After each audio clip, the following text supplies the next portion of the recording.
Jika Allah bersolawat, solawat itu artinya Allah turunkan rahmat dan hidayah kepada si hamba. Mungkinkah si hamba yang solawat itu sesat? Jadi kalau solawat kita dibalas Allah sekali saja, itu cukup sampai mati, sampai ke akhirat. Sekali solawat 10 tapi cukup satu solawat kita sudah selamat dunia akhirat. Maka min alamatil huda, ciri-ciri ada hidayah. Min alamatis salamah fid dunya wal akhirah, ciri-ciri orang selamat dunia akhirat, Allah bimbing dia mudah bersolawat.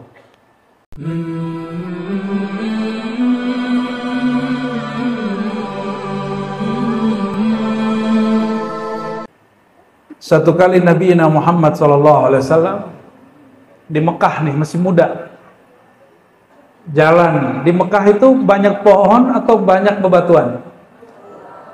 Nabi jalan di bebatuan, itu batu nyapa, Assalamualaikum ya Nabi Allah. Ini belum umur 25, belum umur 40, Nabi sudah dipanggil, disapa oleh bebatuan. Ini bukan hadis palsu, ini hadis sahih. Ada di riwayat Muslim, ada bahkan ada yang semaknanya dalam riwayat Bukhari. Nabi tiadalah melewati suatu tempat jika itu batu, batu itu kenal sama Nabi Sallallahu alaihi. Maka aneh jika ada orang nama Nabi lewat di telinganya terus dia nggak baca salam ke Nabi Muhammad Sallallahu alaihi wasallam. Itu orang kolbunya lebih keras daripada batu. Maka saya tanya, di batu itu ada ruh nggak? Ada ruh, Pak? Ruh apa dulu? Gawat nih kalau pertanyaannya dijawabnya salah ini. Ini tumbuhan ada ruhnya nggak? Ruh apa dulu? Apa beda ruh kita sama ruh batu, tumbuhan? Apa bedanya? Ruh itu ada jenisnya. Yang Allah tiupkan ke kita itu disebut ar-ruh al-qudsiyah, ruh yang suci, Quds. Sedangkan ruh yang ada pada tumbuhan disebut dengan ar-ruh an-nabatiyah. Apa namanya? Ruh tumbuh. Dia bukan ruh bergerak, dia ruh apa?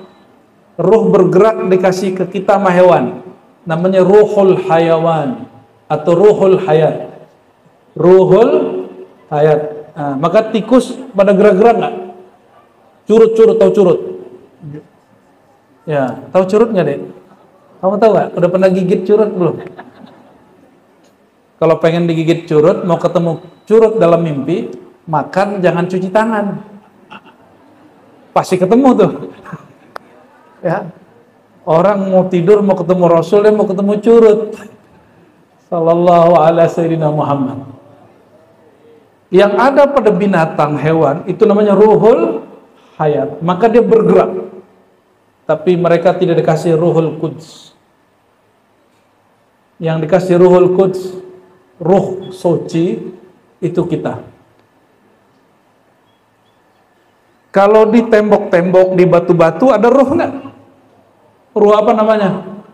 Ruh jamad, ruh al-jamadiyah, ruh yang diam.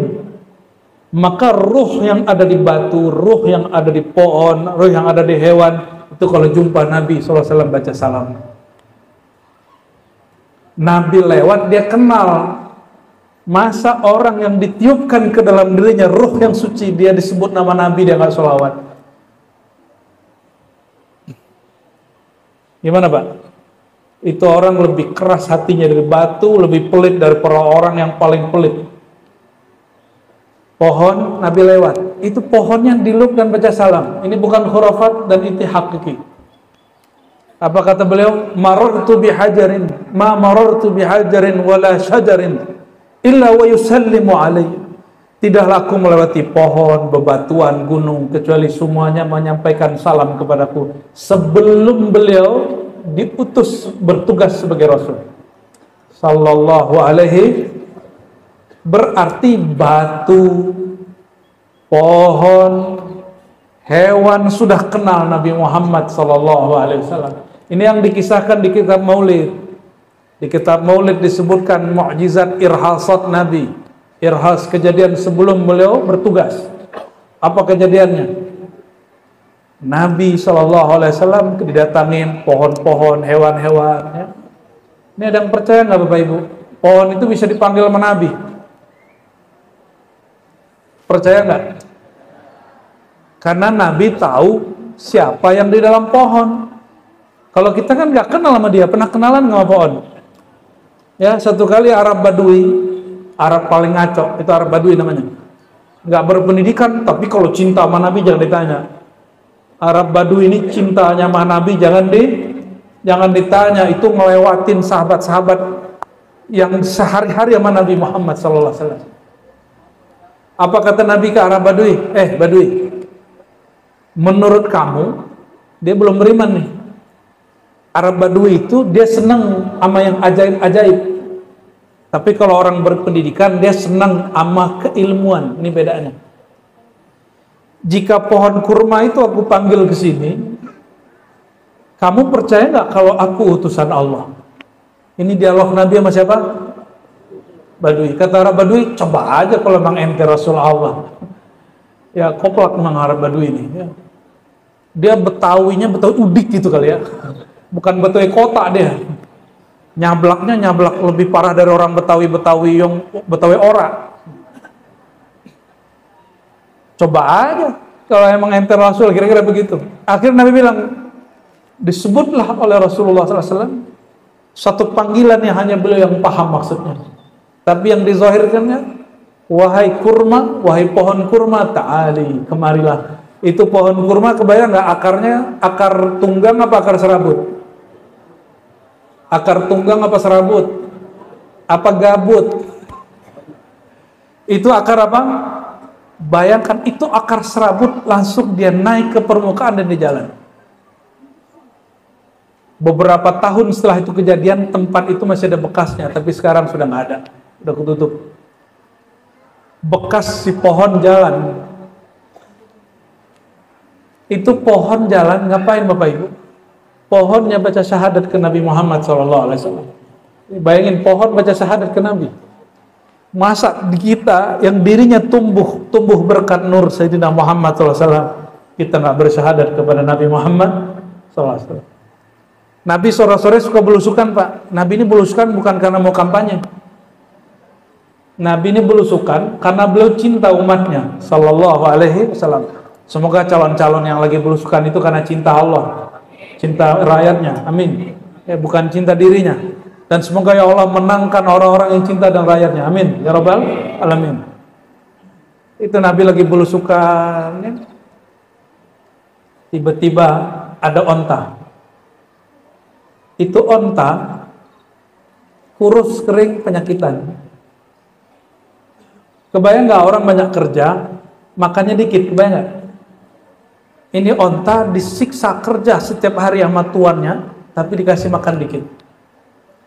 Onta datang, onta mengatakan asyhadu annaka Rasulullah. Jadi kalau orang nanya mukjizat Nabi Sulaiman apa? Berbicara dengan hewan, itu mukjizat berkat ada nur Nabi Muhammad SAW dalam dirinya. Maka Nabi Muhammad SAW bisa bicara dengan semua hewan, semua binatang, bahkan semua benda. Apa kata si onta? Halo dek, kamu mau dengar cerita onta nggak? Lah itu asap nggak ada nyawanya tuh ya, ada ruhnya doang tuh. Halo lihat sini. Nah, itu. Onta datang ke Nabi. Ngapain kata onta? Aku bersaksi wahai Rasulullah, engkau adalah utusan Allah. Kira-kira kalau kucing ngomong kalian lari nggak? Enggak. Apa nggak pasti lari. Guguk. Datang baca assalamualaikum. Ente namanya siapa? Yang tengah-tengah nih. Aska. Arda. Kata si guguk, assalamualaikum ya Arda. Kabur nggak? Pasti kabur dia.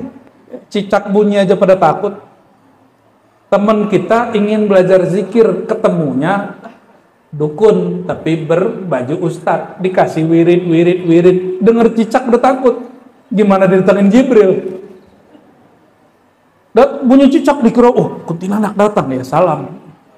Ada orang zikir tambah takut, itu tandanya dia bukan lagi zikir, dia dikerjain oleh syaitan. Tala'u bis syaitan. Ya. Ini hewan habis syahadat ngapain? Ngaduk. Inilah dasar onta, nggak punya otak culi dikit. Otak onta namanya.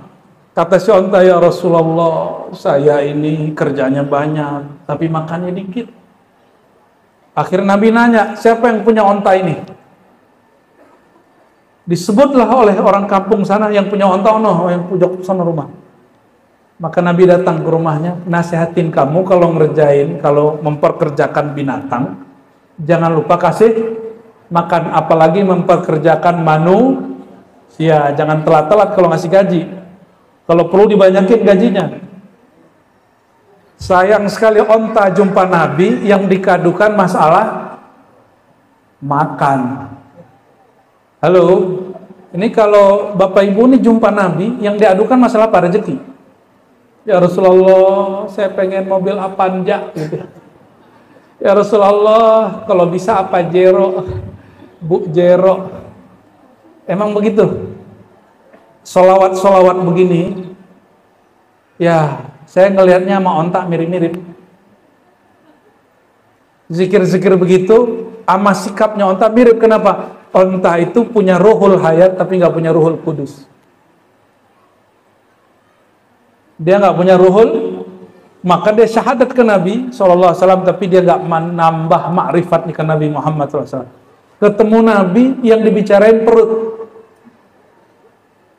Nih siapa yang sholawat zikir yang diadukan perut, yang diadukan kerjaan, yang diadukan itu boleh, cuma kurang elok. Itu boleh tapi kurang elok. Ya. Kalau ketemu orang mulia, yang kita bicarakan hal-hal mulia. Nah ini perhatikan. Sholawat faidahnya sehat. Boleh nggak? Tapi sholawat bukan bertujuan sehat.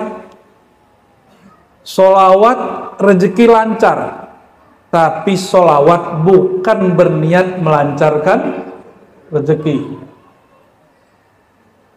Ini yang jomblo-jomblo ada nggak? Atau yang tua pengen jomblo lagi?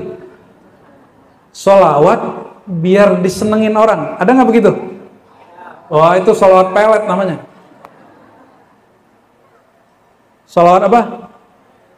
Kita kirim salam ke Nabi, tapi bukan karena kita rindu Nabi, tapi karena kita punya gebetan baru. Nah, itu namanya. Kita lagi target nih, punya proyek nih, kerjaan. Kita sholat ke Nabi, ya Rasulullah tembusin, ya Rasul tembusin. Berarti orang ini sholawat bagus, tapi dia sholawat bukan karena murni untuk Nabi Muhammad SAW. Maka mohon maaf ini saya kalau ceramah itu jarang sekali nyebut yang terhormat, karena kalau sudah nyebut nama Rasulullah, inkasyafat al-budur. Kalau sudah nyebut nama Nabi, purnama orang terhormat semuanya lenyap. Mohon maaf para habaib, para kiai, para pejabat, para pemimpin ya. Saya kalau sudah nyebut nama Nabi Muhammad SAW, sulit untuk menyebut nama yang lain. Ya, Sallallahu Alaihi Wasallam. Ridho nggak Bapak Ibu? Para kiai nggak tersinggung kan? Aneh nggak dihormati gitu. Kalau masih ada yang ngomong aneh nggak dihormati udah nyebut nama Nabi, saya muskil dengan kolbunya itu. Ya, berarti ada masalah di kolbunya. Baik.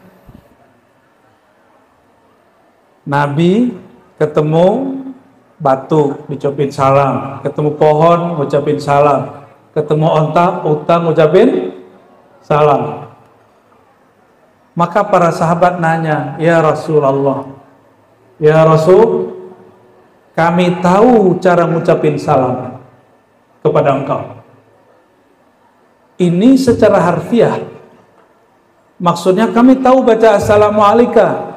Tapi orang mengerti ilmu kerohanian, ilmu ma'rifat, bukan itu. Ya Rasulullah, kalau baca salam, batu juga bisa.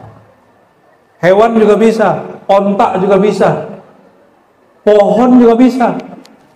Tapi wahai Rasulullah, kaifa nusalli alaik? Bagaimana cara berselawat terhubung, terkoneksi kolbu kami dengan kolbu engkau, rohani kami dengan rohani engkau. Itu baru orang yang di kolbunya, dalam dirinya ada ruh al-Quds. Roh yang apa? Yang suci. Dalam Sahih Bukhari dan Muslim, hadisnya sahih, hadisnya valid, sahabat bertanya, wahai Rasulullah, kalau ngucapin salam, kami tahu maksudnya, jangankan kami wahai baginda, itu pohon, itu batu, itu onta, itu semua dob biawak juga ngerti. Yang membedakan kami dengan mereka apa wahai Rasul? Yaitu salawat. Terus bagaimana caranya wahai Rasulullah?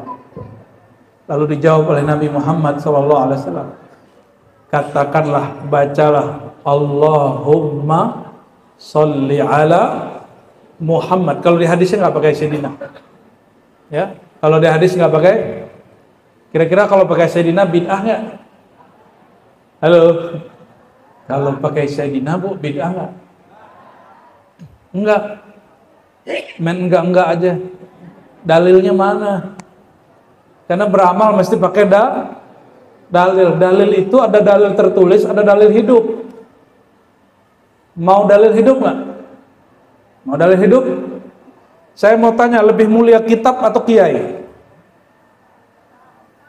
Ayo. Lebih mulia kitab kuning atau kiai? Kok saya kasih kitab nih, bisa baca nggak? Kalau saya kasih nih kitab di rumah, bisa baca nggak? Hah? Saya mau tanya, lebih mulia kitab apa kiai? Siapa yang lebih mulia? Bener. Yang kenceng lebih mulia kitab apa kiai? Kenapa? Karena yang ngerti isi kitab. Coba kalau kiai kita tanya bisa jawab. Kalau kitab nanya, dia nanya, ente salah baca, ini bacanya U bukan A. Bismillahi apa bismillahu? Tahu dari mana kenapa bismillahi? Hah? Dari kiai. Itu boleh loh dibaca bismi Allahu, ada caranya, tapi ntar berdebat 2 hari 2 malam kita. Kan Allahu, kenapa sekarang dibaca bismillahi? Ya kan? Innama yakhshallaha min ibadihil ulama'u. Kenapa hahihu itu kenapa? Itu yang tahu siapa? Kiai. Maka kalau kitab kuning ditaruh sama kiai, lebih tinggian mana makomnya? Gimana? Kayaknya kurang yakin juga sama kiai ini. Pantesan nggak takzim sama kiai. Kalau nggak ada kiai, mau kitab 1 kontainer manfaat nggak? Maka ruhnya kitab itu kiai. Hati-hati sama kiai. Hati-hati sama kiai. Ini mulai serius ini Bapak Ibu. Mulai serius ini. Nggak jadi serius ah. Allahumma shalli ala sayyidina Muhammad. Manusia yang berbeda dalam dirinya adalah dia itu kalau mengenal sesuatu, dia ada cinta tak bersyaratnya. Beda dengan binatang, beda dengan pohon. Masih ingat kisah pohon ini kita sampaikan setiap majelis maulid. Ada kayu jadi tatakan sandaran punggung Nabi SAW. Ketika dia ditinggal waktu Nabi punya mimbar, itu kayu, mungkin saya sudah ceritakan 10 kali. Ya. Kayu ditanya, jadi dia nangis. Bayangin coba, kayu ditinggal Nabi nangis. Dan tangisannya didengar oleh semua orang di dalam masjid. Ini karamah sahabat Nabi. Sahabat Nabi diizinkan mendengar suara tangisan kayu. Berarti di kayu ada ruhun. Di kayu ruh apa? Tadi di kayu, di pohon ada apa? Ruhun nabatiyah. Kan sekarang udah mati pohonnya. Berarti yang ada sekarang apa? Sama dengan batu. Batu, ruh. Batu itu kan nggak ada ruh nabatnya. Yang ada ruh jamad. Apa arti ruh jamad? Ruh yang diam. Dia nggak bergerak. Itu ditanya kayu, kenapa engkau menangis? Nabi elus-elus seperti yang elus-elus kucing. Wahai kayu, misalnya saya tinggal nih, ini kursi saya tinggal, udah punya kursi baru, kursinya nangis, kita elus-elus. Wahai kursi, kenapa kamu menangis? Ya dijawab begitu, apa katanya? Bagaimana aku tidak nangis, wahai baginda? Dulu engkau duduk menjadikan aku sadaranmu, sekarang engkau meninggalkanku. Maka Nabi kasih pertanyaan, kamu pilih jadi sandaranku di dunia atau masuk surga? Apa jawaban si kayu? Ini kayu ini bisa ngomong, Pak. Cuma kalau ilmu ini dikasih sama bapak ibu, jadi gila. Ntar tiap hari ngomong sama kayu, sama mebel di rumah. Yuk, kan repot. Untung ilmu ini gak dikasih ke bapak ibu, gak dikasih ke kiai, gak dikasih ke majelis-majelis. Repot kita kalau begitu. Ini khusus Nabi Muhammad SAW. Itu kayu, karena dia cuma punya roh jamad, nggak punya ruh quds. Ruh quds itu nanti ada perangkat yang diberi, namanya akal. Si kayu nggak punya akal, nggak punya kolbu. Maka ketika ditanya, kamu pilih mana, jadi sandaranku atau masuk surga? Dia punya nafsu, apa kata dia? Masuk surga, wahai Rasulullah. Langsung Nabi lepasin itu. Langsung itu kayu mulai melapuk, disimpan ke sahabat Nabi. Gimana? Paham nggak maksud cerita ini? Kalau si kayu punya akal, kata dia apa? Wahai Rasulullah, aku memilih bersamamu. Itu yang dikatakan oleh Ibnu Umar, yang dikatakan Ubay bin Ka'ab, yang dikatakan oleh Rabi'ah bin Ka'ab al-Islami, yang dikatakan sahabat-sahabat semua. Apa kata mereka? Ya Rasulullah, izinkan aku sebagaimana sekarang membersamaimu, izinkan membersamaimu sampai nanti. Sorga yang megang kunci Rasulullah, betul? Yang paling tinggi makomnya sorga siapa? Sorga Rasul. Kalau kita ngintil mulu sama Rasulullah, kira-kira sorganya paling tinggi nggak? Benar nggak? Kalau si pohon, si kayu mengerti, dia harusnya ngomong apa tadi? Wahai baginda, yang penting bersama engkau. Jadi tongkat kayak jadi apa? Tapi dia nggak punya akal. Mohon maaf, orang-orang yang minta surga tapi lupa Nabi Muhammad SAW, itu akalnya kurang. Orang-orang yang minta lancar rezeki, lupa minta dekat kepada Nabi SAW, akalnya kurang. Orang-orang yang minta kesaktian, minta jabatan dengan selawat-selawat, minta sukses dunia, minta bahkan masuk surga, tapi lupa kepada sosok Nabi Muhammad SAW, akalnya nggak sempurna.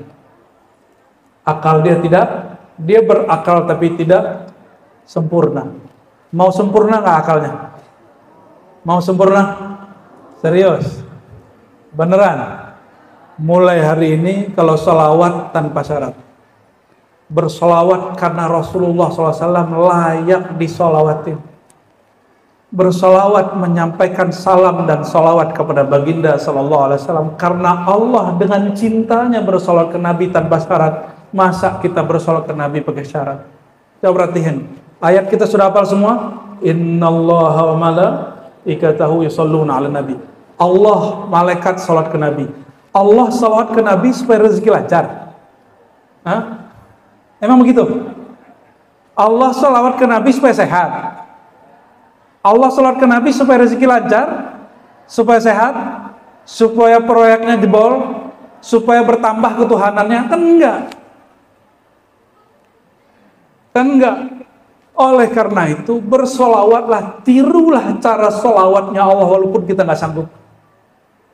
Oleh karenanya solawat itu lafaznya bukan usolli wa usallim alaik, enggak. Itu lafaz solawat tidak maksur, tidak diajarkan Nabi. Walaupun boleh. Usolli, aku bersolawat, itu tidak dianjurkan. Walaupun boleh dalam ilmu fikih, boleh dalam ilmu akidah, Tapi dalam ilmu tasawuf itu mazmum, itu tercela. Maka saya sudah merubah lafaz salawat kita semua. Kita enggak lafaz kali usolli wa usallim, enggak. Lafaz salawat itu mesti Allah yang bersalawat. Allahumma sholli. Ya Allah, turunkan salawat. Siapa yang nurunin salawat? Siapa yang bersalawat? Allah. Sallallahu ala Muhammad. Shalla, kata kerja, pelakunya Allah. Allah bersalawat ke Nabi Muhammad. Siapa yang bersalawat? Coba baca, sallallahu ala Muhammad. Siapa yang salawat? Kita. Barusan Bapak salawat, Pak? Sallallahu ala Muhammad. Itu yang salawat Bapak apa Allah? Sallallahu, Allah bersolawat ala Muhammad, kepada sang baginda Nabi Muhammad. Yang bersolawat siapa? Pasti bingung, loh yang baca kan saya. Yang baca situ kan? Coba lagi baca. Lagi-lagi yang kenceng. Yang kenceng. Oke, itu yang solawat siapa? Terus lidah kita ngapain? Bingung. Itu lidah siapa yang ngasih, Pak? Itu lidah yang ngecaper-caper itu siapa yang ngasih, Bu? Hah? Allah. Lidah Allah yang ngasih. Otak Allah yang ngasih. Rasa Allah yang ngasih. Pengetahuan Allah yang ngasih. Umur Allah yang ngasih. Maka jika tubuh ini bersolawat, yang bersolawat sebenarnya Allah. Dan beruntunglah orang yang tubuhnya Allah libatkan bersolawat. Sallallahu alaihi wasallam. Hadisnya masih ingat? Man shalla alayya sallallahu alaihi asyara marat. Siapa yang salawat kepadaku, Allah salawat kepadanya 10 kali. Coba bandingkan. Kalau Allah sudah salawat, mungkinkah orang itu sesat? Mungkinkah orang itu sesat? Jika Allah bersolawat, salawat itu artinya Allah turunkan rahmat dan hidayah kepada si hamba. Mungkinkah si hamba yang salawat itu sesat? Jadi kalau salawat kita dibalas Allah sekali saja, itu cukup sampai mati, sampai ke akhirat. Sekali salawat 10 tapi cukup satu salawat kita sudah selamat dunia akhirat. Maka min alamatil huda, ciri-ciri ada hidayah. Min alamatis salamah fid dunya wal akhirah. Ciri-ciri orang selamat dunia akhirat, Allah bimbing dia mudah bersolawat. Saya mau tanya, di majelis maulid orang solawat nggak? Orang solawat nggak? Di majelis maulid orang solawat? Insya Allah itu tanda orang itu dapat hidayah. Semoga Allah kekalkan hidayah ini. Semoga semua yang hadir Allah masukkan nur hidayah di qalbi. Kalau nur sudah masuk, semua sifat kebaikan Nabi masuk. Nabi suka ngadu domba atau suka mengislah, memperbaiki orang tengkar? Islah. Sekarang lagi rame urusan nasab, mau saya ikut-ikutan, Pak? Islah kalau bisa. Ya, saya yakin di sini ada yang doyan nonton-nonton begitu. Coba islah antara sahabat kita yang berdebat, udah nggak usah perbaiki urusan kita. Apalagi Nabi itu kalau ada tamu walaupun ngantuk, Nabi kemudian hormati. Ciri-ciri nur Nabi ada pada dirinya, dia menghormati tamu. Nabi lagi ngelewatin non muslim, ahli kitab Yahudi. Memang Yahudi ini dari dulu begitu, Pak. Apa kata si Yahudi? Assalamualaikum, celaka kau hai Muhammad. Gimana mungkin nama Muhammad? Muhammad artinya apa? Yang terpuji. Celakalah engkau wahai orang terpuji. Nyambung nggak? Itu orang Yahudi kayaknya IQ-nya kurang. Yang itu yang nggak tahu Yahudi sekarang kayaknya lebih parah lagi. Mungkinkah orang terpuji celaka? Mungkin nggak? Maka dia yang terpuji itu ketika dilaknat, dicaci maki, jawabannya apa? Alaik. Kayaknya kamu deh. Gitu. Di sampingnya ada mak-mak, tapi masih muda, namanya Sayyidah Aisyah. Sayyidah Aisyah mendengar suaminya diejek oleh kelompok non-muslim. Ibu-ibu nih, suami dihina orang, terima nggak? ibu langsung gimana? Dia ngomong sekali, ibu ngomong 1000 kali. Betul nggak?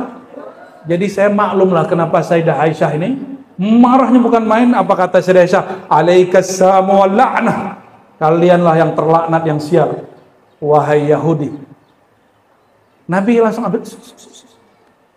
Bukankah wahai Aisyah? Aku sudah jawab. Kata Sayyidah Aisyah, wahai Rasulullah, itu kurang, ya, kurang sepadan. Emang mak ini nggak mau kurang. Selevel perempuan suci bernama Aisyah masih begitu, gimana mak yang ini? Ya, jadi sabar-sabar ya Bapak Ibu ya. Kita ngalah sekali, dia ngejapretnya 1000 kali. Ngalah Pak, ngalah aja ya. Kalau Bapak ini balas sunat 2 kali 3 kali aja ya, nggak usah pakai itu kelamin. Apa kata Sayyidina Muhammad SAW? Wahai Aisyah, tiadalah orang keras, orang jahat kalah kecuali dengan kelembutan. Orang keras lawannya apa? Lembut. Makanya nih, Pak polisi masih hadir nggak? Apa udah pulang? Pak polisi, tentara itu kelemahannya ibu-ibu. Udah besok keras, siapa? Begitu kan? Di kantor udah siap terus, nyampe di rumah lembut semua, kalah langsung. Jadi sekeras-keras apa nih Bapak pejabat, Bapak berpangkat-pangkat itu, kalau ketemu makhluk halus seperti ibu-ibu ini, langsung ya.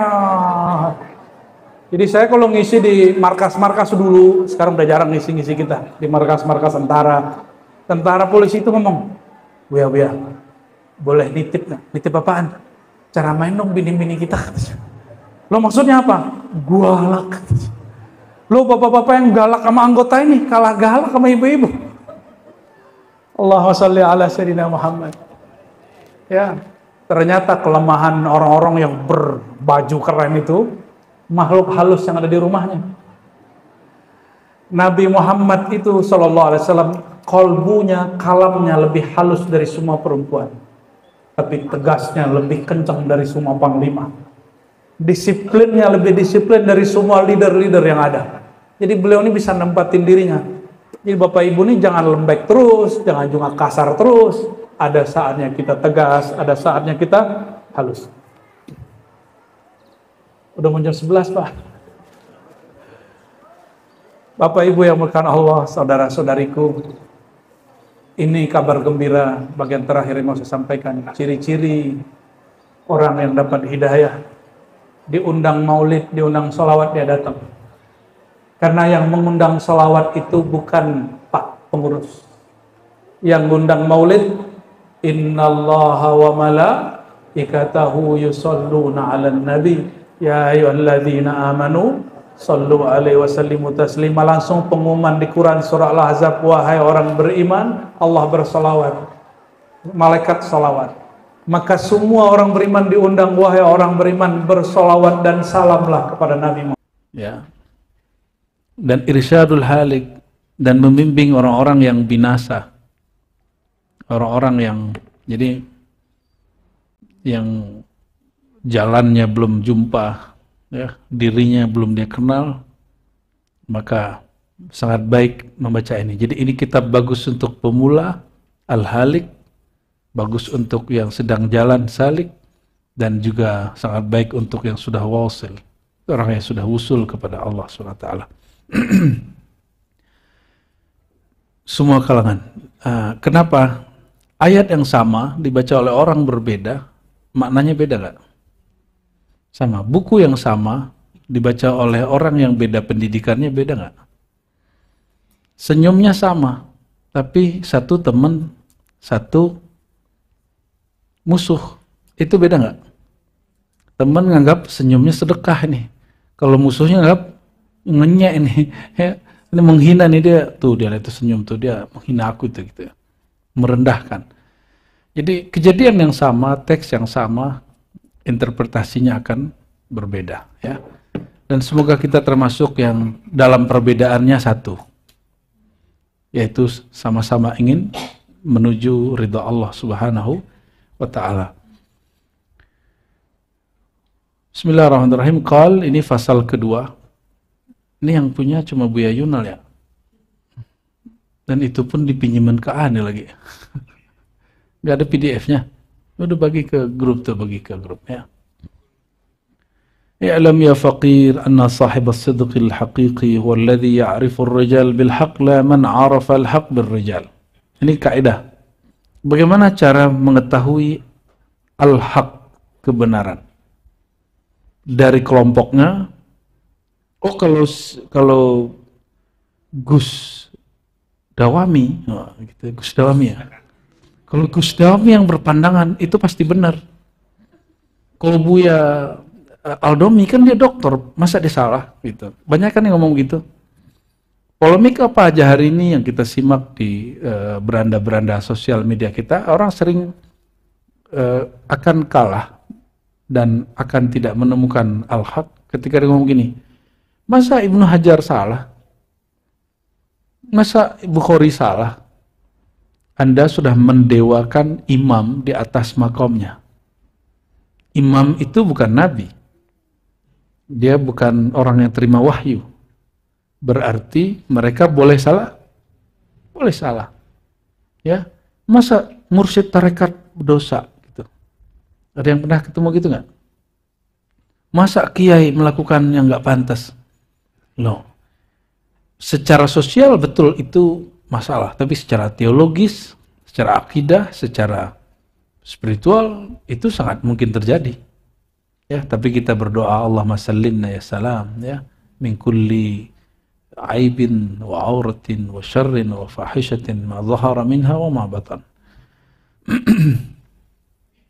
Ketahuilah wahai fakir, wahai murid ya, wahai sufi, wahai filosof ya, wahai pencari kebenaran, anna sahib as-sidqil haqiqi, bahwa orang yang benar itu bukanlah orang yang ya'rifur rijal bil haq, yang mengenal kebenaran itu berdasarkan kelompok atau orang.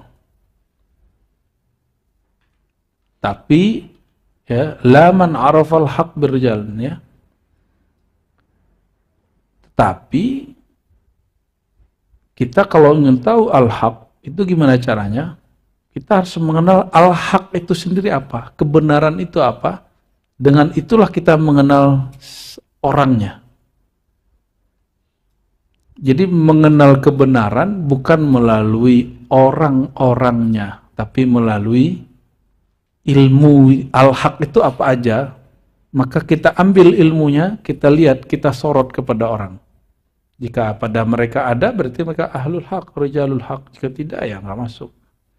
Na'ni anna ma'rifatul haq minal batil la takun illa bimusyarakati al-haq fi ratbatil haq fa innaka biwujudil musyarakah fi ratbah ya takunu arifanil haq ma'rifatal yaqin tu'til maratib haqqaha wa la taltabis alayka ahwalul maqamat idh qad alimta anna kulla maqamin lahu hullatun min hulal al-ubudiyyah taliku bihi wa la yu'rafu dhalika illa biwujudil musyarakah fi ratbah.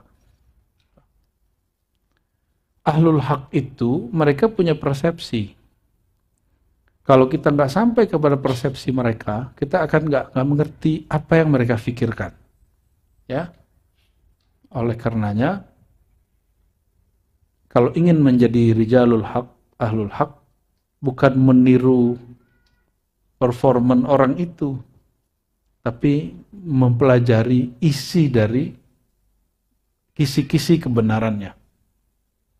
Nah, lalu di baris ketiga paragraf pertama itu, baris ketiga terakhir ya, iz qaddamna annal ahwal, kami telah menampilkan bahwa ahwal, kondisi, takhtalif biikhtilafil maqamat, akan berbeda dengan perbedaan maqamat, dan maqamat akan berbeda dengan perbedaan tajalliyat, perbedaan tajalli.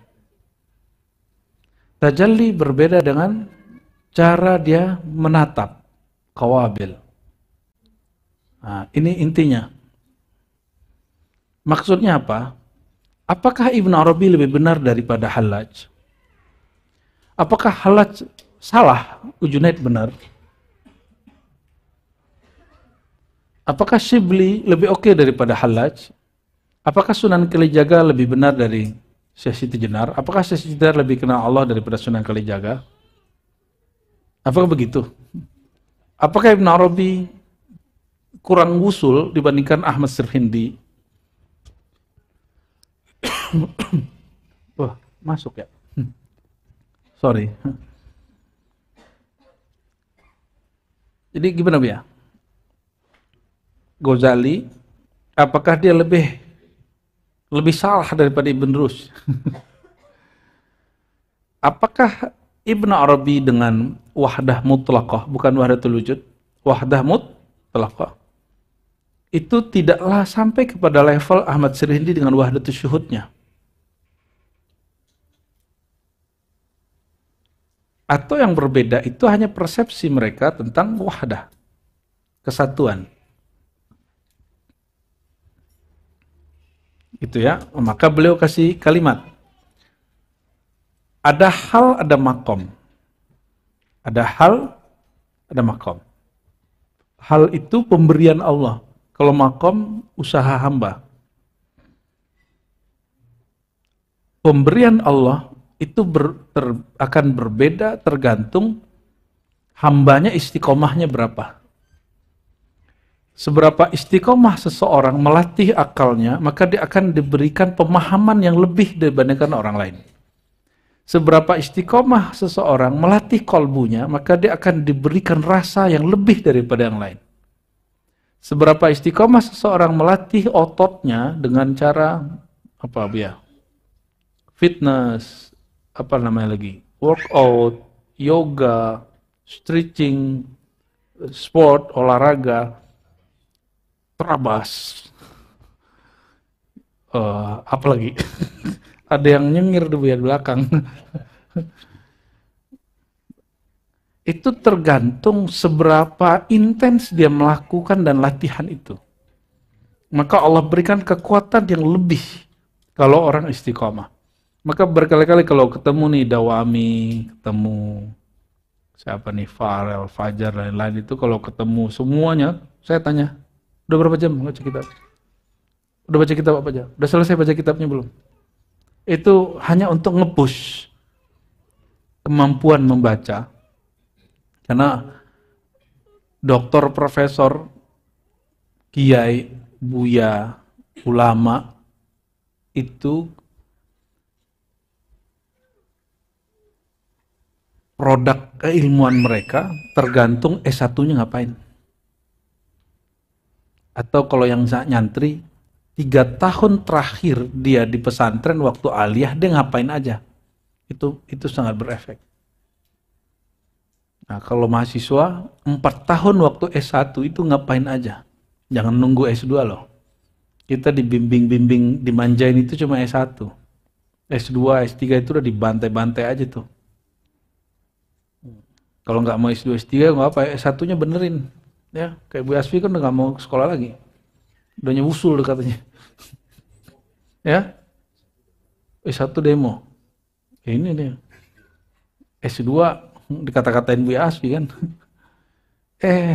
Bu Asfinya nggak selesai S2, diselesai S2. Allahumma sholli ala Muhammad. Kita mau nulis 300 halaman. Terus coba lah, pusing banyak. Pusing banyak, tiap hari ngomong gitu, jadi nggak? Tapi saya bukan pinter, saya nggak orang cerdas. Tapi buat outline-nya, lalu saya baca yang berkaitan dengan subjudul. 5 buku, 5 jurnal, mana yang kita paham masukin. Sehari 1 paragraf, 2 paragraf, lama-lama jadi sehari 5 paragraf, lama-lama sehari jadi 5 halaman. Makanya disertasi Teologi Musim Puritan cuma 2 bulan, itu final.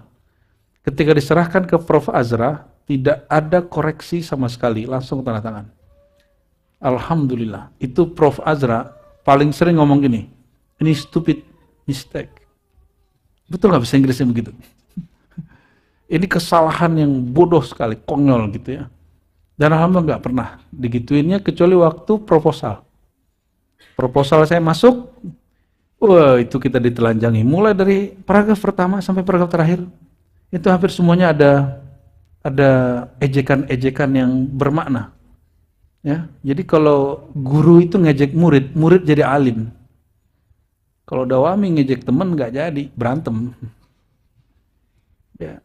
Profesor ngejek Magister Aldomi, jadi dokter deh sekarang. Ini hasil ejekan ini. Jadi betapa banyak hinaan itu menjadi spirit. Maka kalau ada orang menghina, nggak usah dimentahin semua, terima aja, ya kan? Tapi awas loh, kita gituin ya, awas loh ya.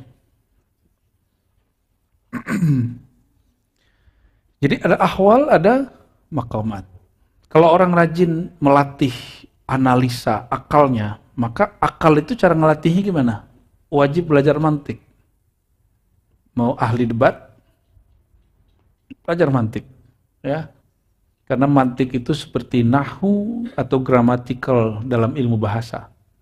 Jadi orang nggak belajar mantik, ilmu logika, dia nggak bisa membedakan mana yang masuk akal, mana yang tidak masuk akal. Mana yang masuk akal, mana yang akal tidak sampai. Dia tidak sampai, dibilang tidak masuk akal. Itu orang berarti gagal mantik, gagal logika, cacat logika. Lalu beliau mengatakan, makom itu berbeda. Sama-sama makom khusyuk, tapi khusyuknya Buya Aldomi beda dengan khusyuk Buya Asfi. Ya, kalau Buya Dayat ini khusyuk. Sampai selesai tesisnya baru agak mendingan. Ya. Ya, benar nggak? Jadi apa yang berbeda? Cara kolbu menatap kepada ruhnya. Ini pintas ya, kolbu, fuad, sir. Kita langsung. Kolbu menatap ruh, itu namanya qawabil di sini. Bikhtilafil qawabil. Bagaimana cara kolbu menatap ruh? Begitulah dia menerima nurnya. Sedangkan rohani kita menerima tajalli, manifestasi daripada asma sifat Allah Subhanahu wa ta'ala. Ya. Oleh karenanya, walaupun sama-sama zikir ya Latif, ya Latif, ya Latif, itu rasanya beda. Sama-sama baca dalail. Tadi baca dalailnya, ya, baca muqaddimah ya, Asmaul Husna, Ar-Rahman Jalla Jalalu, Ar-Rahim Jalla, itu rasanya akan beda. Tergantung kolbunya menatap dirinya seperti apa. Ya, maka beruntunglah orang yang kolbunya menatap ruhnya lebih dalam, lebih kuat, lebih dahsyat. Maka beliau mengatakan, "Idma tajallal haq subhanahu liwaliyin bimithli ma tajalla bihi li al-akhar." Allah menampakkan tentang dirinya kepada seorang wali di satu makom akan berbeda dengan wali yang lain padahal makomnya sama. Inilah maksud daripada Al-Imam Ibn Arabi, bahwa dia menyebut dirinya khatmul awliya, bukan berarti khatam menutup semua wali yang dituduhkan Ibnu Taimiyah. Khatmul awliya itu artinya kullu waliyin khatamun lima qamatihi. Setiap wali itu menkhatam maqamat dia. Sama-sama maqam khusyuk, tapi khusyuknya beda. Dan itu dijelaskan di Al-Insan Al-Kamil jilid 2 ya. Wa kadza tahqiq awalil munazalat la yakunu illa biwujudil musyarakah. Dan ini ya, penerapan ahwal tanazul itu tidaklah ada kecuali dengan adanya musyarakah. Ya, kita membersamai. Ini mengenal al-haq gimana caranya? Mengenal makom khusyuk, mesti kita ngambil ilmunya dari orang ahli khusyuk. Kita baca kitab, misalnya tata cara khusyuk. Bisa khusyuk nggak? Nggak bisa ya? Khusyuk itu di kertas atau di kolbu? Kolbu punya basirah. Basirah itulah yang khusyuk. Jadi khusyuk itu sifat basirahnya kolbu. Nah, apa dalilnya? Wal absaru khasyi'ah. Ada? Absar itu dua, Bu ya. Basar dan basirah. Kalau di Quran ada ayat apa? Surat Al-Ghasyiyah. Wujuhu yawma idzin khasyah. Wujuh di situ wajah kolbu. Wajahnya kolbu. Jadi yang sama-sama nunduk. Apakah yang nunduknya Buya Asfi sama dengan nunduknya Buya Dawami? Ternyata nunduknya lagi buka Facebook kan beda. Atau lagi buka PDF kan beda. Senyumnya beda. Kalau lagi baca PDF, gini nih. Kalau lagi baca Facebook, senyum dia. Kalau lagi baca Instagram, lain lagi dia. Kalau lagi baca YouTube, yang muncul kalimat nasab gitu. Beda lagi. Sama-sama menunduk tapi lain yang dipandang. Nurnya beda. Kalau Facebook warnanya biru. Kalau Instagram warnanya apa ya? Hijau, merah gitu, pink ya. Kalau YouTube hitam. Hitamnya warna. Wa amma binuniha fal ghalib ala man kana mustashrifan. Az-zunun wa syukuk wal laham wa amma man la yashrafa lahu fala kalama. Ya. Maksudnya kalau orang tidak terjun langsung, dia tidak akan mengerti. Ya, dia tidak akan mengerti. Tahan dikit itu ya. Mengganggu konsentrasi itu.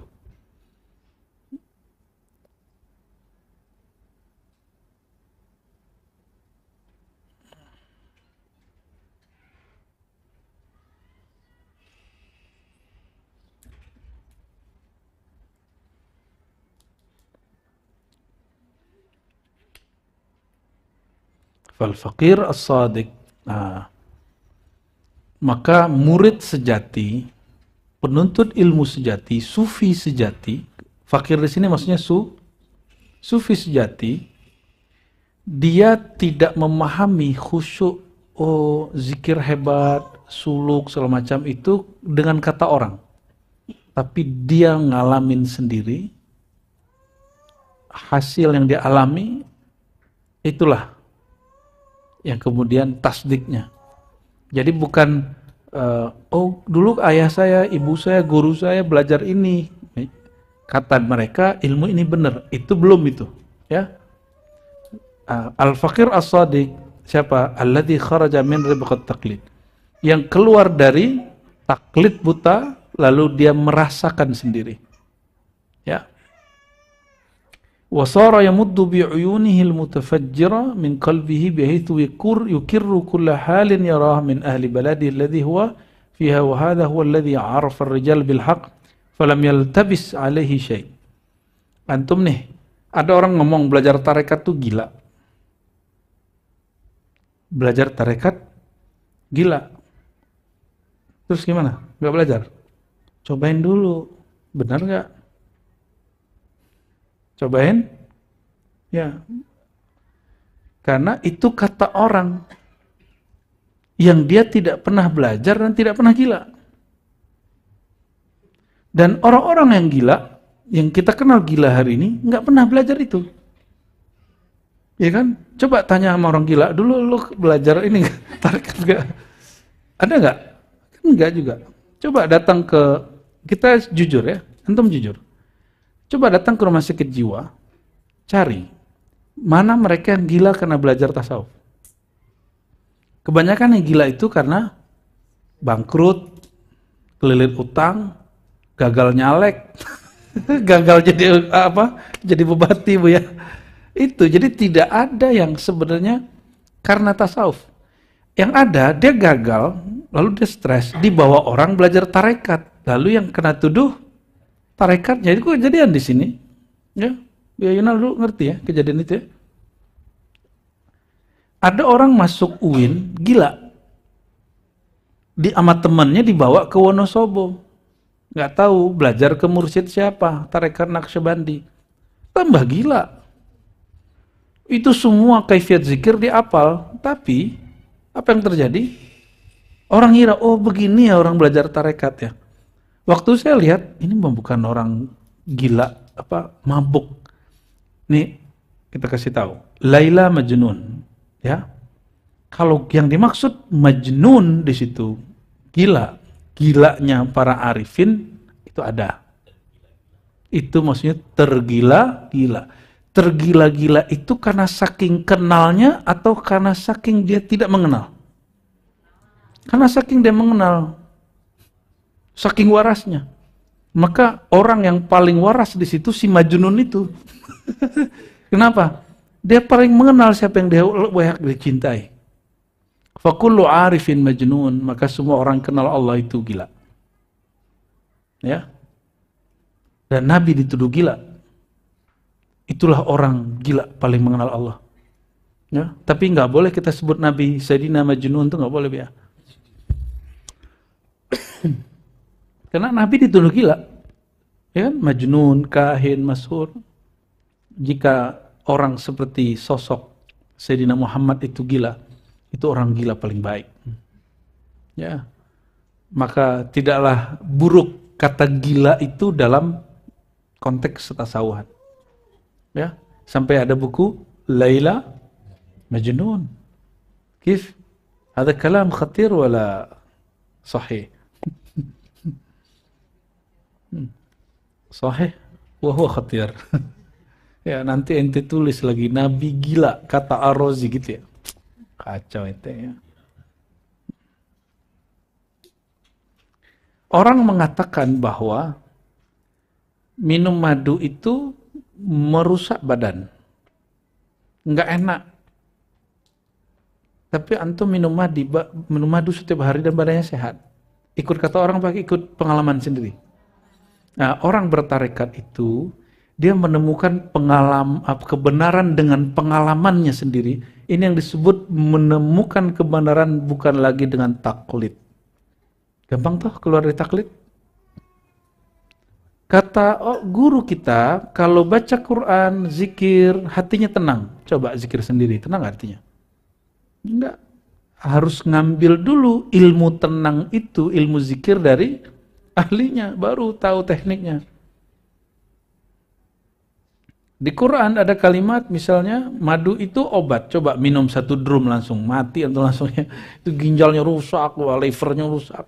Ya nunggu 6 bulan 7 bulan lah mati langsung tuh. Ya gagal ginjal. Jadi terus kita nanya ke siapa? Tanya kepada orang yang mengerti ilmu tentang madu. Ya. Air katanya bagus Bu ya, minum air bagus. Coba Bu ya minum kebanyakan, hancur juga tuh barangnya. Ya. Kata Burhan Ma'amir tuh, rokok herbal itu bagus Bu ya. Contohnya, hajar 5 bungkus sehari, ya hancur juga paru-parunya. Ya, semua yang berlebihan dan tidak menggunakan ilmunya, itu merusak. Ya. Zikir tidak dengan ilmunya, itulah yang kegilaan yang sebenarnya. Orang belajar ilmu zikir, tapi tidak melalui guru mursyid yang benar. Dia pakai mursyid bernama benda mati, buku, atau YouTube. Siap-siap gila. Ya, betul ada orang belajar zikir gila, iya, yang nggak berguru. Dia punya guru, tapi dia gurunya nggak diikutin, yang diikutin nafsunya.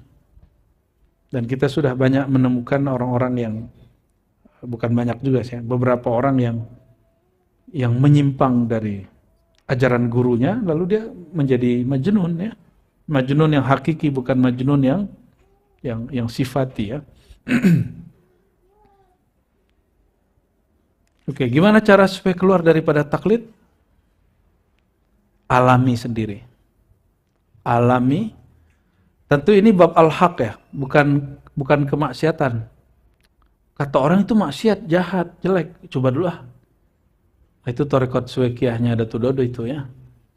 Enggak begitu. Kata orang khamar itu haram. Ini coba dulu ah. Emang harus begitu? Kan enggak harus begitu.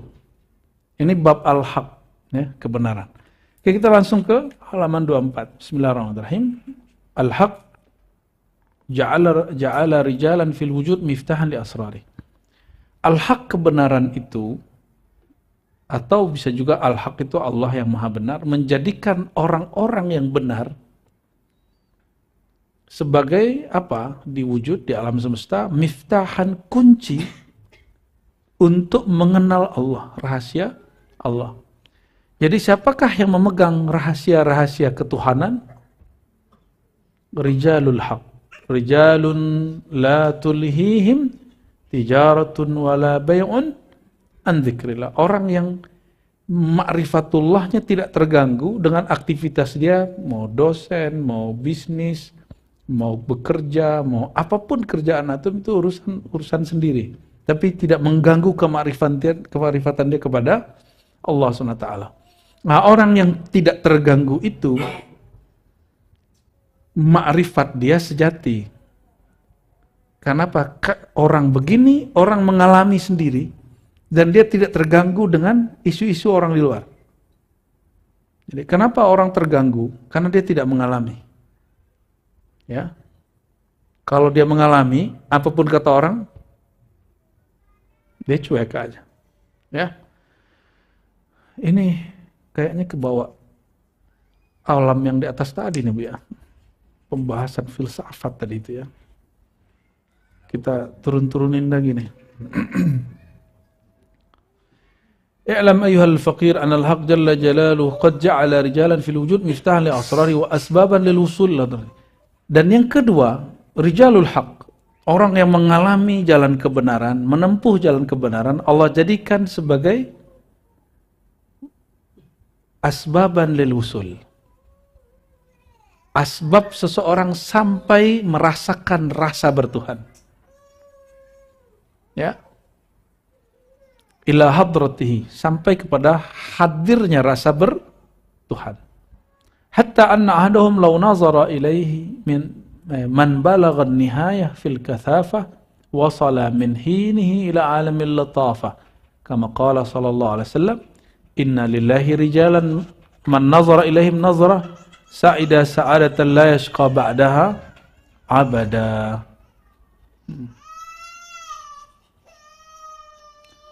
Ya. Udah lapar deh itu ya. Ya. Maaf ya. Anakku itu. Di atas, Dek. Fok, Dek. Dek. Fok. Labas, Dek. Inna lillahi rijalan. Allah memiliki orang-orang. Orangnya ngapain? Man nazara ilaihim, memandang mereka, nazratan, satu pandangan saja, satu lirikan saja. Sa'ida sa'adatan, dia akan memperoleh kebahagiaan, la yashqa ba'daha abada, yang tidak akan pernah sengsara lagi. Tapi lafaznya nazara lah ya, bukan ro'ah. Nazara itu memandang dengan penuh kesadaran. Ya. Nazara itu bil aqli wal qalb, dengan akal dan qalbu. Maka Nabi SAW mengatakan, ya, siapakah wali Allah itu? Orang yang jika mereka dipandang menghantarkan kepada Allah. Man idza ru'u dzukirullah. Hadis Ibnu Majah. Hadis Ahmad. Siapa yang jika dipandang, memandangnya saja, menghantarkan kepada Allah. Itu yang hadis. Ini riwayat bil makna. Ya. Oh, harum nih. Enak ya. Wa haula'hum ahlullahi haqiqatan. Inilah yang disebut ahlullah. Ya. Oleh karenanya, meskipun kita-kita ini nggak layak mentalkin, Bu ya. Tapi karena ijazah guru, semoga ijazah guru itu jadi doa, menjadikan kita layak mentalkinkan nama Allah yang kudus itu. Ya, semoga kita ikut masuk kepada hadrah kudsiyahnya, hadirat kesucian itu. Amin ya rabbal alamin. Kalau diri ini nggak bisa suci, tapi ruh, ya, la yamassuhu illal mutahharun, tidaklah menyentuhnya kecuali orang yang dibersihkan. Maka bukan mutahhir, tapi mutahhar, dibersihkan, disucikan oleh Allah. Dan itu kerjaan Allah, tugas kita ya istighfar. Nanti Allah, coba lihat, atubu ilaik, aku minta ampun tobat kepada engkau. Kalau di Quran, gimana?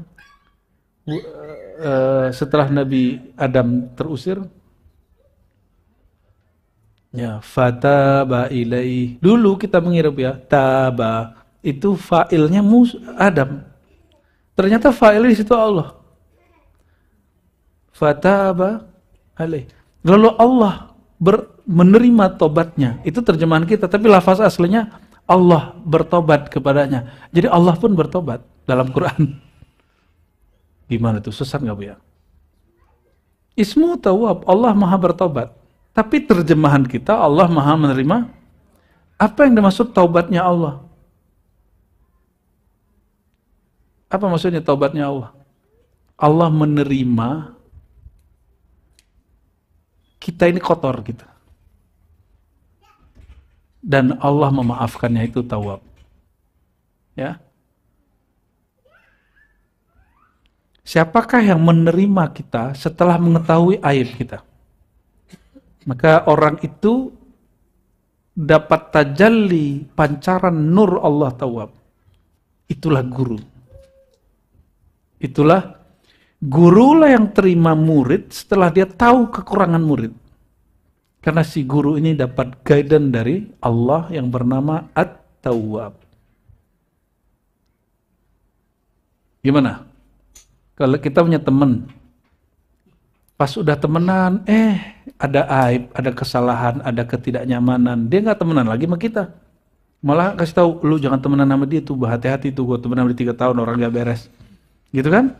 Tapi mursyid, guru, alim, Rabbani, nggak begitu cara dia punya murid. Murid yang bermasalah itu justru dibimbing, bukan dibanting. Tapi cara bimbingnya ya suka-suka guru lah, disuruh loncat-loncat lah, apa kayak zikir sampai kaki sakit, ya, pegel-pegel. Itu cara guru. Wahaulahum ahlullah ya kawan. Mereka lah yang disebut ahlullah, keluarganya Allah. Allah punya keluarga ya, Bu ya? Allah punya keluarga, Bu ya? Bu ya, keluarga yang mana tuh? Ya. Allah punya keluarga. Siapa keluarganya? Kalau kita mau datang ke seseorang, mau ketemu seorang, datang ke sana, ketemunya keluarga dia bukan? Ya, benar nggak? Bisa jadi anaknya, temannya, saudaranya, ya, atau orang-orang yang khidmat kepadanya. Al-mu'alijuna li amradil qulub, mereka lah yang mengobati, yang mentreatment penyakit kalbu. Alladzina qad sara an-nazaru ilaihim murhaman yushfil qulub min jarhis sudut wa alamil ghaflah. Maka memandang mereka akan mengobati kalbu dari penyakit-penyakit kalbu, terutama penyakit lalai. Ya. Kalau keribat itu semangat gak zikirnya? Jadi semangat gak sholawatnya? Bener? Serius nih? Ya, semoga ribat menjadi bagian dari mereka-mereka ini ya. Al-mu'alijun, ahlullah. Amin ya Rabbal. Kita nggak pantas masuk ke sini, tapi semoga Allah memantaskan kita. Amin ya Rabbal alamin. Nggak boleh GR juga. Faruyatuhum wa ziyaratuhum tujibu kulla khairin liman qasadahum. Maka memandang mereka, mengunjungi mereka akan menyebabkan ya munculnya setiap kebaikan. Liman qasadahum, bagi orang yang bermaksud kepada mereka. Jangankan mereka hidup, wali yang udah mati, yang udah wafat secara zahir, itu ziarah aja dapat manfaat kita, benar nggak? Gimana wali yang masih hidup? Ya.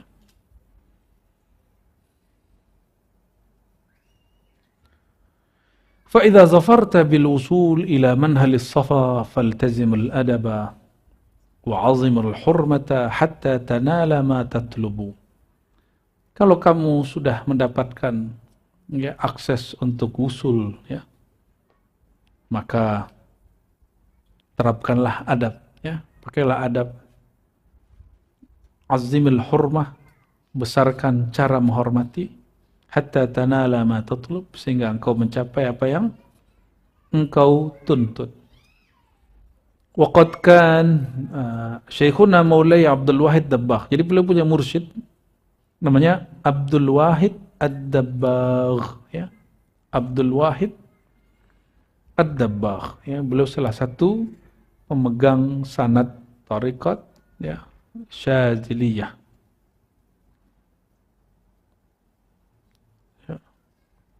Kata beliau, ya, kata Al-Banani, guru kami, ya'mur ashabahu biziarah li ahlillah, ahya'an wa amwata. Guruku Abdul Wahid Ad-Dabbagh memerintahkan kami murid-muridnya untuk menghidupkan tradisi ziarah kepada ahlullah, wali-wali Allah, baik wali itu hidup ataupun sudah wafat, mati. Ya, nyambung nggak? Nyambung ya dengan kalimat tadi? Wa yaqulu al-masyrut alaina iqamatul adab ma'a rabbil arbab fi jami'il mazahir siyama mazahirus syifa. Ya. Fama warada minan nahyi 'ani ziyarati laysa huwa 'ala itlaqi fi haqqil murid wa laysa huwa 'ala umumih. Nah, adapun hadis mengenai larangan ziarah itu hadisnya umum, belum dikhususkan. Wa laysa 'ala huwa 'ala umumih, ya. Itu tidak berlaku umum. Wa kana yaqulu inna syaikhahu. Nah, Abdul Wahid Ad-Dabbagh itu ngambil sanad tarekat Syadzilinya kepada siapa? Al-Imam Asy-Syaikh, ya, Al-Mujaddid fi Tariqah Syadziliyah Maulai Al-Arabi Ad-Darqawi. Maka jalur beliau disebut Darqawiyah. Syadziliyah Darqawiyah, ya. Kita ngambil dari Syadziliyah Darqawiyah ini dari Sidi Abdul Rabb An-Nazari, beliau dari Saif Ahmad Alawi, Saif Ahmad dari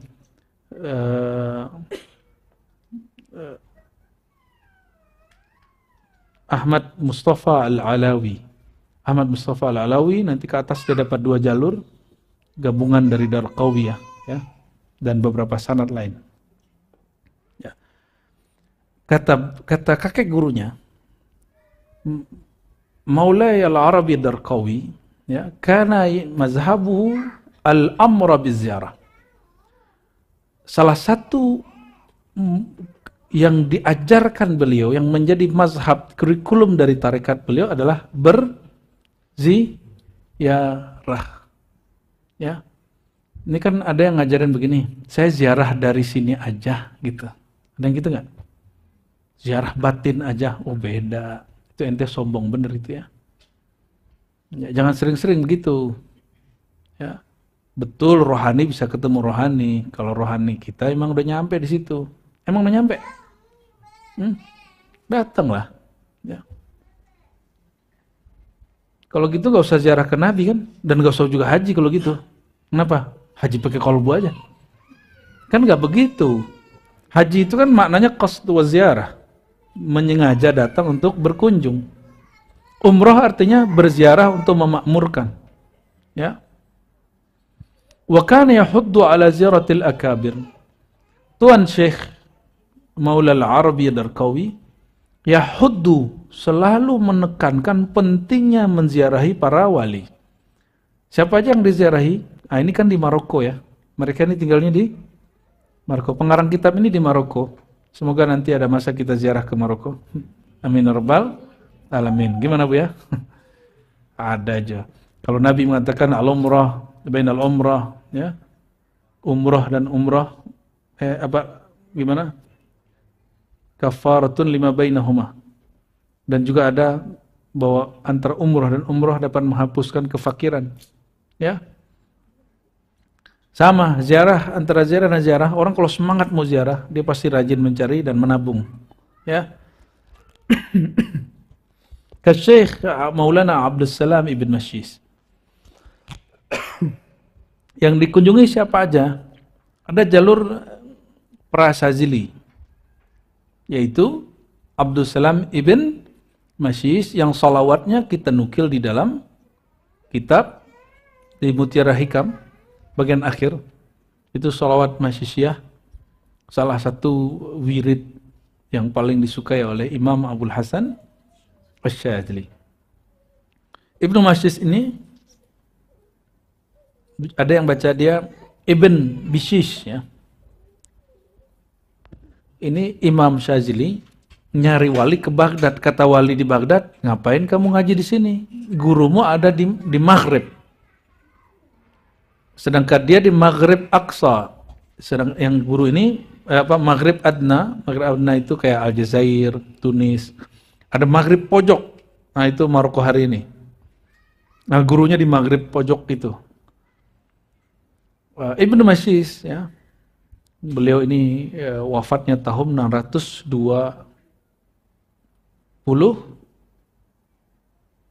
ya. Waktunya sangat berdekatan dengan muridnya. Lalu ziarah ke Abdullah At-Taudi. Nah, ini dicatat Bu ya nanti ya. Tokoh ini nanti kita ziarahi semua, insya Allah. Abdullah At-Taudi di Fas, ya, kota Fas. Ya, Wasaidi Abi Bakar Ibn Al-Arabi Al-Ma'afiri, murid Ghazali. Imam Ghazali itu menurunkan tarekatnya ke Abu Bakar Ibn Al-Arabi Al-Ma'afiri. Tarekat turun ke situ ya. Jadi tarekat Ghazaliyah itu dia yang pegang. Tarekat Ghazaliyah. Qala al-Imam Al-Ghazali amma syurbu, adapun minum, fayakhudhul kus biyaminihi, ambillah kendi gelas dengan tangannya kanan-kanannya, wa yaqulu bismillah. Jadi pas ngambil bismillah. Wa yashrubuhu massan la abba fa innal kibat minal ab. Ya.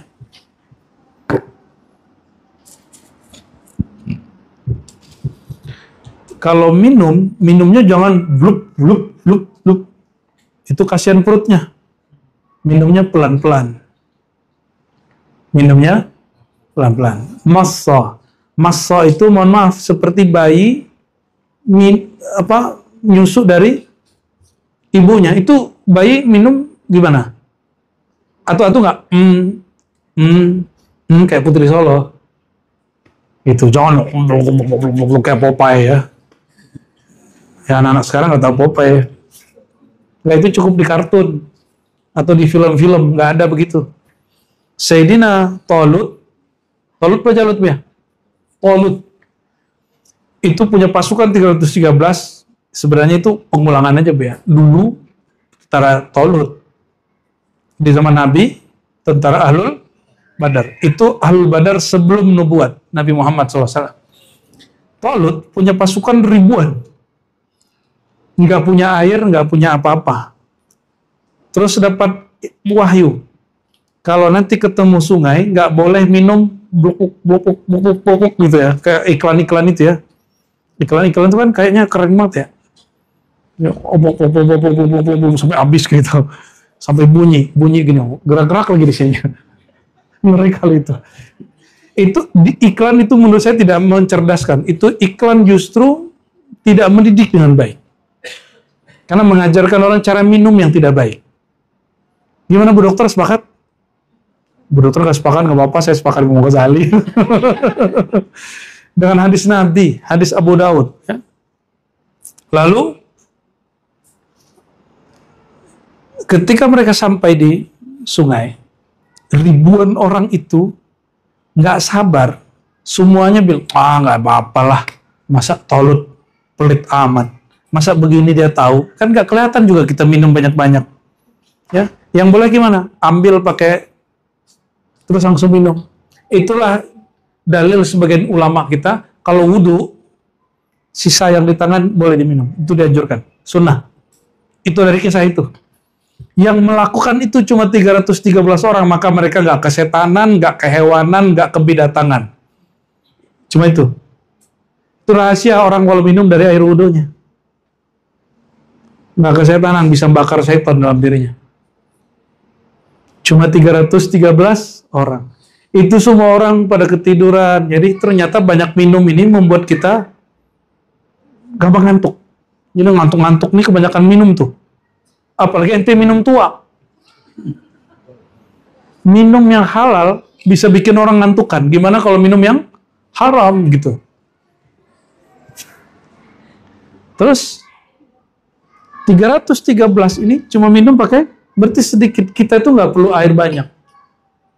Tadi kita ke pesantren orang tunanetra, ternyata spontan mereka itu mendewakan nasi, makan. Itu separuh lah. Nah ini PR besar kepada kiainya yang saya titipin itu, titipin ilmunya. Ternyata orang-orang yang difabel ini tidak dididik menggantungkan bahwa yang mengenyangkan itu Allah, bukan nasi. Nasi itu cuma asbab. Seandainya nasi nggak ada, Allah bisa menciptakan asbab lain nggak? Bisa. Jadi bagi dia hidup itu karena makan, bukan karena diberi hidup oleh Allah Subhanahu wa Ta'ala. Alhamdulillah, ya. Langsung kita bukan marah-marah nih, cuma suara aja tinggi tadi. Ini harus diajarin ilmu akidah yang benar di sini. Orang paling mudah dikasih contoh. Yang nggak makan 309 tahun masih hidup siapa? Ashabul Kahfi. Dan tidak ada dalilnya Ashabul Kahfi itu mati lagi. Cuma tiba hilang aja, tidur lagi bagaimana kita nggak tahu. Terungkaplah dalam At-Tazkirah Al-Qurtubi, Ashabul Kahfi di akhir zaman ketika Ya'juj Ma'juj keluar, bukan waktu Dajjal. Ya'juj Ma'juj setelah Dajjal. Itu orang beriman 9 tahun lamanya menikmati kenikmatan kejayaan perjuangan akhir zaman. Habis itu keluarlah si Ya'juj Ma'juj. Ya'juj Ma'juj itu manusia monster. Apa aja yang ketemu dia makan, ya. Ketemu besi dia makan, ketemu tembok dia makan, ketemu pohon dia makan. Apalagi ketemu orang begini nih, makan semua sama dia nih. Maka Allah kirimlah, ya, bangkitkan kembali semangat juang Imam Mahdi bersama Nabi Isa dan semua prajuritnya. Salah satu prajurit Nabi Isa adalah Ashabul Kahfi. Oh, berarti masih ada mereka. Jadi yang mengajarkan ada reinkarnasi, dia reinkarnasi daripada Ashabul Kahfi itu ajaran menyimpang. Kalau ada mursyid tarekat ngaku dia adalah reinkarnasi seorang daripada Ashabul Kahfi, itu ajaran menyimpang. Hati-hati. Ya, saya udah dengar beberapa kelompok nih. Cuma karena tugas kita bukan jadi singa, ya, bukan singa aswaja, jadi kita nggak akan sebut-sebut namanya. Cuma kita ngingetin aja. Ajaran reinkarnasi bukan ajaran dari Islam. Islam nggak ada reinkarnasi. Kalaupun ada, itu udah pindah alam. Karena reinkarnasi itu nanti ujungnya tidak ada alam akhirat. Alamnya muter terus. Kalau nanti di kita, reinkarnasi versi kita, kalaupun istilahnya dipakai, tapi sebaiknya tidak dipakai itu. Pindah alam nanti, pindah alam mahsyar. Ya, dikasih tubuh yang baru, cuma tulang ekornya sama. Baik. Ashabul Kahfi bisa berjuang, bisa kuat tanpa perlu makan nasi, makan gandum, minum air. Masih hidup 309 tahun. Berarti hidup karena apa? Dan dihidupkan Allah Subhanahu wa Ta'ala. Ya. Nabi Adam punya keturunan pertamanya bukan Habil. Keturunan para Nabi Adam itu Hawa, ya. Tapi ada ibunya nggak Hawa? Ada ibunya nggak Hawa? Nggak ada. Cuma bapaknya doang Adam. Di syariat mereka boleh nikah. Karena cuma berdua doang. Ya. Bapak di situ bukan bapak seperti biologis. Allah yang tahu rahasianya. Ya, makanya saudara silang boleh nikah di masa Nabi. Itu syariat Nabi Adam. Ya, nggak ada kan? Ibunya Sayyidah Hawa kan nggak ada. Coba Nabi Isa ibunya siapa? Maryam. Bapaknya ada nggak? Berarti Allah kalau mau menciptakan orang nggak perlu bapak ibu, nggak perlu suami istri, nggak perlu pembuahan sperma dan sel telur, nggak perlu. Allah kalau mau kun fayakun, ya. Baik. Bismillahi, ya kalau mengambil air, jadi ngambil gelas, ambil gelas. Terus baca bis, terus minumnya pelan-pelan, blok, jangan begitu, pelan-pelan, sedikit. Gimana kalau lupa? Ya nggak usah dikeluarin lagi, tapi jangan diulang. Wa yaqulu ba'da syurb alhamdulillahilladzi. Anehnya nih, ini orang yang nuduh Imam Ghazali nggak baca kitab. ini kita cari hadis ini nggak ketemu di Sunan Abi Daud, ketemunya di kitab Abu Daud yang lain. Berarti Imam Ghazali itu baca kitab Sunan Abu Daud yang bukan yang masyhur sekarang. Tapi sudah dicetak loh ya. Kitab Marasil. Bukan Mursal itu. Jadi hadis ini nggak ada di kitab Sunan Abi Daud kan? Bukhari, Muslim, Abu Daud, Tirmizi. Nah, saya ini kitab-kitab hadis. Nggak ada di kitab ini. Adanya di kitab apa? Bukan Sunan Abi Daud, tapi Marasil Abi Daud. Coba ada nggak ahli hadis hari ini yang khatam kitab Marasil Abi Daud? Nggak banyak. Orang yang duduk Imam Ghazali nggak ngerti hadis, baca nggak dia Marasil Abi Daud? Alhamdulillah kita khatam ya. Ya. Nggak tahu mereka. Kita nyebutnya khatam tahadus bin ni'mah, bukan gaya-gayaan wala fakhor ya. Ya, wala fakhor. Wa yaqulu ba'da syurbi al-amlah alladhi ja'alahu 'azban furata bi rahmatihi wa lam yaj'alhu milhan ujaja bi dzunubina. Ini enggak wajib dibaca, tapi ini pemaknaan aja. Jadi kalau minum dalam hati katakan ya, segala puji bagi Engkau ya Allah yang menjadikan air ini nikmat. Gitu terjemahan bebasnya. Wa kullu ma yashrab fa bi yaminihi yadur. Jadi setiap kali minum dengan tangan kanannya lah dia mau. Jadi airnya yadur diginiin gitu. Putar dikit. Tadi kita praktekin dikit waktu Asyifa. Kan ada isinya. Ya. Wa yashrab fi thalathati anfas. Ya, dan dia minum dalam 3 nafas. Maksudnya apa? Jangan sekali teguk 1 nafas, tapi minum sedikit nafas, minum sedikit nafas, minum sedikit nafas. Kecuali air zam-zam. Air zam-zam minum sedikit nafas sampai 3 kali, baru boleh lup. Itu pembeda munafik dengan mukmin. Karena air zam-zam itu rasanya beda dengan air biasa. Dia segar tapi rasanya aneh. Kalau orang munafik dia bilang, kok rasanya nggak enak, itu munafik tuh. Nah, hati-hati, yang sudah mencoba air zam-zam terus bilang, rasanya nggak enak. Tapi kalau dia bilang, ini air suci. Air yang diberkati Sayyidina Muhammad SAW. Walaupun rasanya nggak enak, ataupun aneh, tetap diteguk, diminum. فَإِذَا فَرِغَ مِنَ الطَّعَامِ يُسْتَحَبُّ وَيَحْمَدُ اللَّهَ فِي أَوَاخِرِهِ. Memuji Allah di akhir dan membaca bismillah di awal. Jadi sebelum nafas, sebelum neguk bismillah, terakhir alhamdulillah. Ya, ingin dapat gelar syakur, hamba yang bersyukur, amalannya paling ringan. Paling ringan. Coba 40 hari 40 malam gak lepas. Mau makan minum bismillah, selesai alhamdulillah. Mau minum bismillah, selesai alhamdulillah. Kalau lupa langsung bismillahi fi awwalihi wa akhirih. Dengan nama Allah, semoga Allah jadikan hukumnya di awal dan di akhir. 40 hari. Habis itu jangan berhenti, terusin. Kalau berhasil 40 hari, saya jamin sampai mati nggak lupa. Insya Allah. Mau makan, mau minum selesai, nanti orang itu akan ketemu Nabi Nuh di depannya nanti, di akhirat. Ya, cuma saya pilih Nabi Muhammad sih. Fa'idha faragha, kejebak bu ya. Fa'idha faragha atau farigha bidat ta'am yustahabbu ayyulaqqita fatat at-ta'am wa yatahallal. Jika selesai makan, dianjurkan untuk memilih remah-remahan makanannya wa yatahallal. Apa makna yatahallal?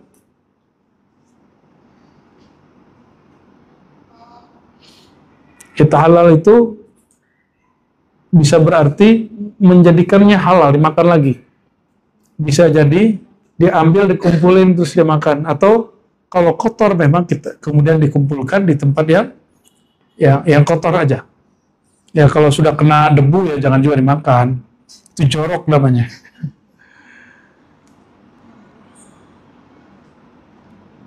Jadi mana kalau habis makan?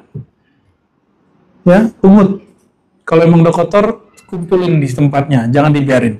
Ya, bayangkan kalau ada orang makan, habis itu kita bilang, ntar aja, paling aku doang. Terus nanti ada orang makan di situ lagi begitu, besok begitu lagi. Itu berapa kali tuh remahannya nggak hilang-hilang. Ya, karena semua orang mikir begitu. Yatakhallal.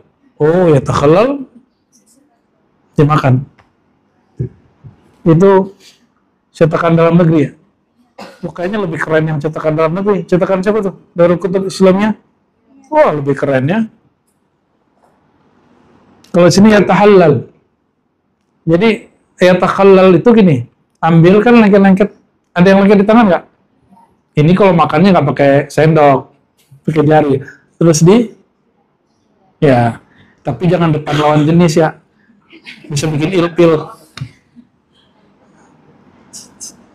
Wa yuqalu man la'iqal qas'ata wa syariba ma'aha kana lahu itqu raqabah. Ini hadis enggak sahih ya. Siapa yang menjilat wajan apa bahasa ininya? Piring. Lalu kalau kuah dia minum kuahnya gitu ya. Dia dapat pahala membebaskan satu budak. Tapi hadisnya enggak sahih ya. Fayaqulu, karena ini bukan bab akidah, boleh diamalin. Ini cuma bab adab. Maka sesuaikan dengan tradisi kita, adab-adab kita di sini. Saya kalau nggak ada orang, emang kalau yang sayurnya enak kita minum. Kalau pakai mangkok kecil, jangan dari itu soal adab Nabi, nggak pernah minum, makan langsung. Misalnya nih antum ke dapur, ada apa namanya panci. Langsung, enak nih kayaknya nih. Enggak, itu bukan ajaran Nabi. Nabi kalau mau makan, walaupun bisa begitu, diambil dulu, taruh di wadah kecil, piring, lalu beliau duduk, lalu beliau makan. Itu cara beliau ya. Melebihi anggunnya Putri Solo. Fayaqulu alhamdulillahilladzi bi ni'matihi tatimmus shalihat wa tanzilul barakat. Kalau sempat ya baca alhamdulillahnya yang lengkap. Pujian bagi Engkau ya Allah, dengan nikmat-Mu sempurnalah semua kebaikan dan turunlah keberkahan. Allahumma la taj'alu quwwatan ala ma'siyatik. Ya Allah, jangan jadikan yang kami makan minum ini untuk menjadi asbab kami kuat bermaksiat. Ya, tapi menjadi kekuatan kuat taat ya. Tapi ini nggak mesti dibaca ya. Yang wajib dibacanya secara adab alhamdulillah. Wa yaqra surat al-ikhlas. Wah, Imam Ghazali lengkap kali ya. Kalau selesai makan minum baca al-ikhlas li ilafi Quraisy. Kenapa? Al-ikhlas tauhid. Ada di situ as-samad. As-samad itu salah satu maknanya yang memberi rasa kenyang. Ada orang makan 2 piring, nggak kenyang-kenyang karena belum dikasih rasanya, padahal perutnya udah melendung. Ya, jadi kenyang itu rasa. Siapa yang menciptakan kenyang? Bukan nasi. Yang mengatakan nasi, musyrik, syahadatnya ulang lagi. Yang memberi segar bukan air, tapi asbabnya Allah. Maka kita minum, kita halalin dengan bismillah. Jadi jangankan orang, minum aja kita pakai halalin bismillah, Bu ya. Lalu baca li'ila fi Quraisy. Dalam surat Quraisy, li'ila fi Quraisy ila fihim rilatas syita'i was-sayf falyabudu rabb hadzal bait alladzi at'amahum min ju'. Jadi siapa yang memberi makan menghilangkan rasa lapar? Allah, bukan orang tua, bukan kawan, bukan nasi. At'amahum min ju', yang memberi rasa makan, nikmat makan, penghilang ju'. Ju' artinya lapar. Maka sering-sering baca li'ila fi Quraisy supaya tidak menyekutukan Allah dengan ya. Jadi ini salah satu senjata akhir zaman. Ini risalah akhir zaman, salah satunya kalau makan minimal sekali sehari amalin ini. Karena suatu saat nanti makanan nggak ada, Allah masih kasih rasa kenyang, cukup dengan baca ayat. Ya, nggak percaya nanti cobain aja ya. Kita pernah nyobain dengan zikir Allahus Samad, itu kenyang seharian. Ya, zaman-zaman dulu masih begitu deh. 20 duit habis. Hatta yurfa'at ta'amu wal ma'idah wa in kana li ghairihi falyad'u wa yaqulu akala ta'amakumul abraru aftara indakumus saimun wa sallat alaikumul malaikah. Ya. Tidak berdiri, ini masuk ke adat tersempat. Jangan berdiri dulu sampai makanannya diangkat. Atau dipersilakan oleh sahibul baitnya. Kalau nggak angkat sendiri. Ya. Angkat sendiri baru kita beri. Ini modus. Biar bisa, antum kan biasa mau ngudut ke belakang kan, habis makan, angkat sendiri. Gitu. Modus. Wa in kana li ghairihi falyad'u. Jika punya orang lain, maka doakan. Jadi kalau kita diundang orang, habis makan doain. Salah satu doanya ini doa ala jadul ya. Boleh kita terima kasih, semoga diberkahi rumahnya, diberkahi makanannya, diberkahi rezekinya, udah gitu. Itu kalau di mana begitu ya. Wa istahabbu ayakul.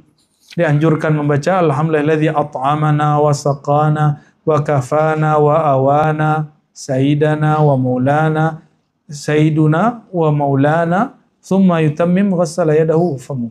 Selama ini kita baca apa? Alhamdulillahilladzi at'amana wa saqana.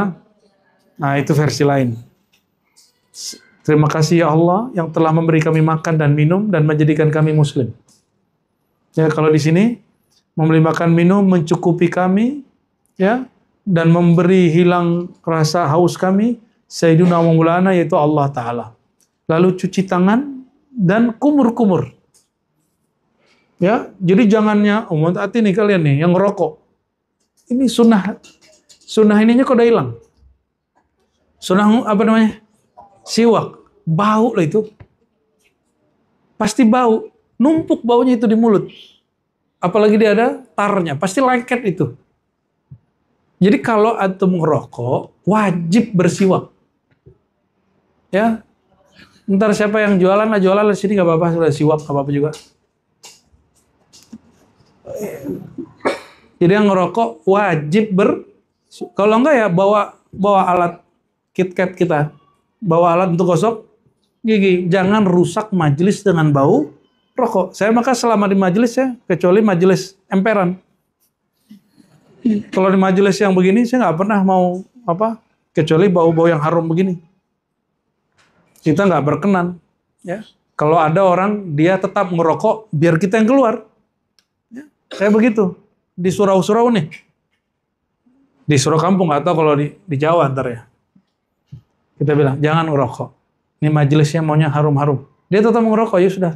Kalau nggak aneh keluar, enteng keluar, gitu. Sampai begitu kita. Sebelum dapat tasawuf. Setelah bertasawuf ya nggak dipaksa juga. Dulu begitu Bu ya. Dulu begitu Bu ya. Nggak mau dia keluar, kita yang keluar. Ternyata kalau udah bertasawuf ya sudahlah. Pakai masker kita ngajarnya. Nah ini barangkali adab-adab makan minum yang pendek dari Imam Al-Ghazali ya.